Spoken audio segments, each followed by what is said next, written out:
नमस्कार. तू हे रे माझा मितवा ह्या सिरियलच्या आजच्या भागात आपण पाहत आहोत. राकेश हा एकटाच रस्त्याने कुठेतरी काहीतरी शोधत निघालेला असतो आणि त्याला शोधण्यासाठी इथे ईश्वरी अर्णव जीवाची बाजी लावत असतात. त्याला एकूण एक ठिकाणी ते दोघंजणं शोधाशोध करून सापडण्याचा प्रयत्न करत असतात. प्रत्येक व्यक्तीला त्याचा फोटो दाखवण्यात येतो आणि यांना कुठे पाहिलं का म्हणून इथे अर्णव आणि ईश्वरी शोधत असतात. राकेश मात्र स्वतःच्या धुंदीमध्ये चाललेला असतो आणि इतका दूर निघून गेलेला असतो. इकडे त्याच्याच मागोमाग अर्णव आणि ईश्वरीही त्याला शोधण्यासाठी गेलेले असतात. ते दोघंही उन्हातान्हात त्याला शोधत असतात. फक्त ताईच्या सुखासाठी अर्णव आणि ईश्वरी त्याला शोधत असतात. इकडे मात्र आपल्याला हे पाहायला मिळणार, नम्रता रागवलेली असते. कारण तिच्या क्लाउड किचनवरती काही अधिकारी आले होते. त्यांना काही प्रश्नांची उत्तर द्यायची होती. जे तिला जमली नाही ते सगळं काम इथे आकाश बघत होता आणि आकाश तिथे आलाच नाही. ह्या गोष्टीचा संताप तिला होत असतो. तोच तिला सांगण्याचा प्रयत्न करत असतो, माझं म्हणणं ऐकून घे, मी का आलो नाही, इकडे काय घडलं. पण इकडे त्याचं एकही शब्द पूर्ण न ऐकून घेताच नम्रता त्याच्यावरती जोरजोरात रागवू लागते आणि त्याला म्हणू लागते की तुम्ही कमेंट कशाला केलं की मी तुझ्यासोबत येईल आणि तुमच्या विश्वासावरती मी राहिले आणि तुम्ही तिथे आलाच नाही. तुमच्यामुळे माझं लायसन्स रद्द झाले. ह्या गोष्टीचा राग ती व्यक्त करते आणि फोन कट करते. ह्या दोघांमधला वाद इथे शुभंकर बघत असतो आणि त्याच्या लक्षात येतं की नम्रता रागवलेली आहे आणि तो तिला म्हणू लागतो की तू एवढी का रागवली, पूर्ण ऐकून तर घ्यायचं, काहीतरी प्रॉब्लेम असेल. तर ती त्याच्यावर रागवू लागते. तुला काय माहिती आहे का, तू कशाला माझ्या गोष्टींमध्ये टांग टाकतोय, तुला पूर्ण गोष्ट माहीत नाही, तू कशी काय त्याची बाजू घेतोय.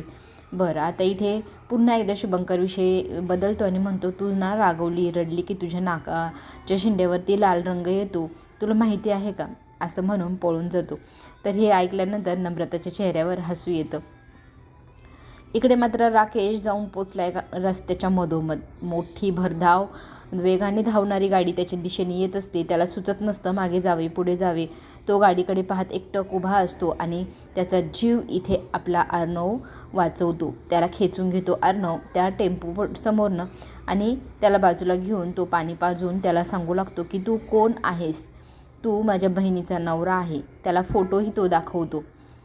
इकडे मात्र कासावीस झालेली असते अंजली. माझा नवरा कुठे गेला असेल, त्याला विसरण्याची यातही एवढी मोठी प्रॉब्लेम समोर आला आहे, तर तो रस्ता विसरला असेल का, तो सगळ्यांना विसरून कुठेतरी लांब निघून गेला तर. ह्या सगळ्या गोष्टींनी इथे अंजली रडत असते. त्याला शोधण्यासाठी मी जाऊ का म्हणून ती कासावीस होऊ लागते. तिला वल्लवी समजवत असते की बाळा तू शांत हो, तू असं घाई गडबड करू नको, एक चित्ताने शांत बस बरं, असं म्हणत तिला ती शांत बसवू लागते. आता इथे राकेशला आठवत नाही, त्याच्यामुळे तो म्हणतो की तुम्ही सगळेजण मला कितीतरी प्रश्न विचारता, माझ्याकडे एकही प्रश्नाचं उत्तर नाही आणि मी तुमच्यासोबत का यावं, मला आठवतच नाही तुम्ही लोक कोण आहात आणि तुम्ही माझ्यावर जबरदस्तीचे जे नाते लादू राहिले त्या गोष्टीपासून मी पळत आहे, मला नाही यायचं तुमच्यासोबत.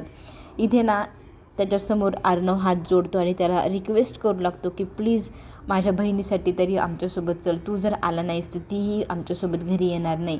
आता तो म्हणतो की मी जर तुम्हाला ओळखतच नाही, मला काय आठवतच नाही, तुमच्यासोबत मी का यावं. आता इथे फोटो वगैरे दाखवून तो म्हणतो बघ तू माझ्या बहिणीचं नवरा आहे, तुमच्या दोघांचं लग्न झालं, तुमचं एक छोटंसं बाळ आहे. पण तो म्हणतो मी नाही येऊ शकणार. पण इथे आता ईश्वरी समजवू लागते की हे जे आहे यांनी कधीही कोणासमोर हात जोडले नाही, तुमच्यासमोर ते हात जोडताय, रिक्वेस्ट करताय. आत्ता तरी तुम्हालाही काय आठवत नाही ना, तुम्ही आमच्यासोबत येऊ शकता आणि तुमच्यावरती कुठल्याही प्रकारचं नातंही आम्ही लादणार नाही, आमच्यावरती विश्वास ठेवा. तर इथे मी तुमच्या बहिणीशी बोलेल, मगच तुमच्या घरी येईन, तर मला तुमच्या बहिणीशी एकांतात बोलायचे, असं म्हणत तो त्यांच्यासोबत जायला तयार होतो. आणि मग अर्णव आणि ईश्वरी त्याला घेऊन हॉस्पिटलला जाऊन पोचतात. तिकडे मात्र अंजली चिंतेत असते की माझा नवरा कुठे असेल, तो अजून आला नाही, त्याला काही झालं तर, तो सापडला असेल का चिंटूला. तर इथे वल्लवी तिला समजत असते की ते नक्की सापडतील आणि ती न काळजी व्यक्त करत असते की बिचारे त्यांना किती लागले, ते सगळे विसरले, त्यांना जर काही झालं तर मी आणि माझी मुलगी कसं जगू.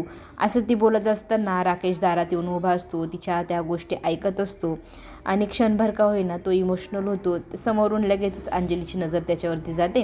त्याला पाहिल्यावरती त्याच्याकडे धावत पळत सुटते की तुम्ही कुठे होतात, कुठे गेला होतात, असं म्हणत त्याच्या दिशेने ती धावू लागते. तर तिला तो थांबवतो, थांबा मला तुमच्याशी एकांतात गोष्ट बोलायची आहे. तर वल्लवीला बाहेर जायला राकेश सांगतो. आता इथे अंजलीसोबत एकांतात तो बोलू लागतो की मला कुठलंही नातं आठवत नाही आणि तुमच्यासोबत राहणं हे माझ्यासाठी आता मोठं चॅलेंज झाले. तर मला तुम्ही एक मदत कराल का? मी तुमच्यासोबत तुमच्या घरी यायला तयार आहे. फक्त मला जोपर्यंत सगळं काही आठवत नाही तुमच्यासोबतचं तोपर्यंत तुम्ही मला माझा नवरा म्हणू नका किंवा माझ्यावर कुठल्या प्रकारचं नातंही लादू नका. एवढी जर शर्त माझी मान्य असेल तरच मी तुमच्यासोबत तुमच्या घरी येईल. तर इथे अंजली म्हणू लागते, माझ्यासारख्या अपंग मुलीशी तुम्ही लग्न केलं, तुमच्या मोठ्या मनाचं तुम्ही इथे प्रदर्शन केले, तुम्ही माझं मन जिंकलं. आता माझी वेळ आहे, मला तुम्हाला वेळ द्यायचा आहे तर मी नक्की देईल. मी तुमच्यावर कुठलंही नातं लादणार नाही आणि तुम्ही म्हणत नाही तोपर्यंत आपण एकमेकांपासून दूर राहू. फक्त आमच्यासोबत तुम्ही घरी चला. तर इथे राकेश हो म्हणतो आणि बाहेर निघून जातो. अंजली मात्र इमोशनल होऊ लागते, रडू लागते. काय होऊन बसलं, काय आपलं आयुष्य होतं, काय सुंदर संसार होता आणि एका मिनिटात आपल्या होत्याचं नव्हतं झालं. ह्या गोष्टीने तिला वाईट वाटतं आणि डोळ्यात पाणी येत असतं. पण आता थोडा वेळ तर घ्यावाच लागेल त्यांची तब्येत बरी होईपर्यंत, असा विचार करून आता ती स्वतःला सावरते. इकडे मात्र नम्रताला फार राग आलेला असतो. आईसमोर तो आता व्यक्त करू लागते की क्लाउड किचनचं लायसन कॅन्सल झाले, तेही फक्त आकाश सरांमुळे. मला खूप राग येतो आहे त्यांचा. तरी ते तिची आई समजवू लागते की ते तुझे होणारे मिस्टर आहे, तर त्यांच्याबद्दल तू असं काही वाईट साईड बोलायचं नाही. तू का त्यांच्यावरती एवढी रागवती, त्यांची पण परिस्थिती समजून घे ना. तरी ती म्हणते की जर यायचं नव्हतं तर कमेंटमेंट कशाला केली की मी तुझ्यासोबत येईल. तरी ते शुभंकर पण तिच्याच बाजूने बोलू लागतो. हो ना, त्यांना कळायला हवं, कशाला हो म्हणाली, कशाला. खरंच तू बरोबर आहे, तू जी रागवते ते बरोबर आहे, तू चिडली ना ते बरोबर आहे. आकाशला चांगला धडा तू शिकवला पाहिजे. आता इथे ईश्वरीची आई त्याला समजवू लागते की अहो तिचं आधीच एकदा लग्न मोडले, दुसऱ्यांदा पण तिचं लग्न मोडलं, तर तुम्ही काय शिकवताय तिला असं उलटं पालटं. तर तो म्हणतो अगं उलटं बोलायचं म्हणजे ती बरोबर ना ठिकाण्यावरती येईल, तिचा किती जीव आहे त्यांच्यावरती, आपण उलटं बोललं की ती त्यांच्या बाजूने बोलेल, बघत राहा. बघता बघता शुभंकर चिडवू लागतो आणि माझ्या आकाशला काही म्हणायचं नाही असं म्हणत नम्रता त्याच्यावरती चिडते आणि दोघांमध्ये लहान मुलांसारखी मस्करी चालू होते. आणि 2 मिनिटात तिथे नम्रता त्याच्या मागे दुडू धावत घरभर पळत असते. ईश्वरीची आई म्हणू लागते, बापरे ह्या मुलीचं काय करावं, अजूनही मोठी झालेली नाही, आणि हसू लागते स्वतःशीच. पुढे आपल्याला एक असा ट्विस्ट पाहायला मिळणार, ते म्हणजे राकेश हा घरी पोचलेला आहे आणि अंजलीकडे पाहत असतो. अंजली म्हणते, हे बघा आपलं घर, आलो ना आपण आपल्या घरी, असं म्हणत ती त्याला घर दाखवू लागते. पाठीमागून दुसऱ्या गाडीमध्ये ईश्वरी आणि अर्णव पण आलेले असतात. त्यांची गाडी पुढे, यांची मागे. आणि ती जेव्हा सांगत असते ना हे आपलं घर आहे, हे इथे सगळं आठवतं का तुम्हाला, तो म्हणतो की नाही मला काहीच आठवत नाही. ती त्याला चला ना घरामध्ये म्हणत हाताला घेऊन पुढे चालू लागते. आणि हे सगळं पाहिल्यानंतर अर्णव ईश्वरी म्हणतात, आता हे सगळं किती दिवस आणि काय, ह्या सगळ्यातनं आपण कसा मार्ग काढायचा, कसं यातनं बाहेर पडायचं. आता हे मोठं संकट त्या दोघांसमोर उभं आहे. त्या सगळ्या चॅलेंजसमोर आता यांना लढायचं आहे. आता पुढे आपल्याला पाहायला मिळणार, ज्या वेळेला गृहप्रवेश करायचा असतो बाळाचा, तर आजी ईश्वरीला सांगते की तू बाळाचं आणि यांचं औक्षण कर, त्यांची पिढा जाऊ दे असं म्हण आणि त्यांचं घरात स्वागत कर. पण इथे अंजली आता आपल्याला तिला नकार देताना दिसेल, ती औक्षण करून घ्यायला नकार देते. पुढे ज्या वेळेला राकेशला चहा घेऊन वल्लवी जाते, तर तो म्हणतो, मावशी तुम्ही इथे काम करतात का.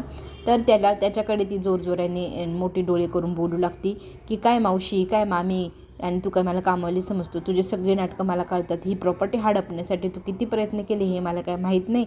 आता इथे नवीनच गोष्ट ईश्वरीला कळलेली आहे की वल्लवीला या राकेशचा खरा चेहरा माहिती आहे आणि ह्या दोघांमध्ये काहीतरी डील झालेली आहे. ह्या मोठ्या संकटासमोर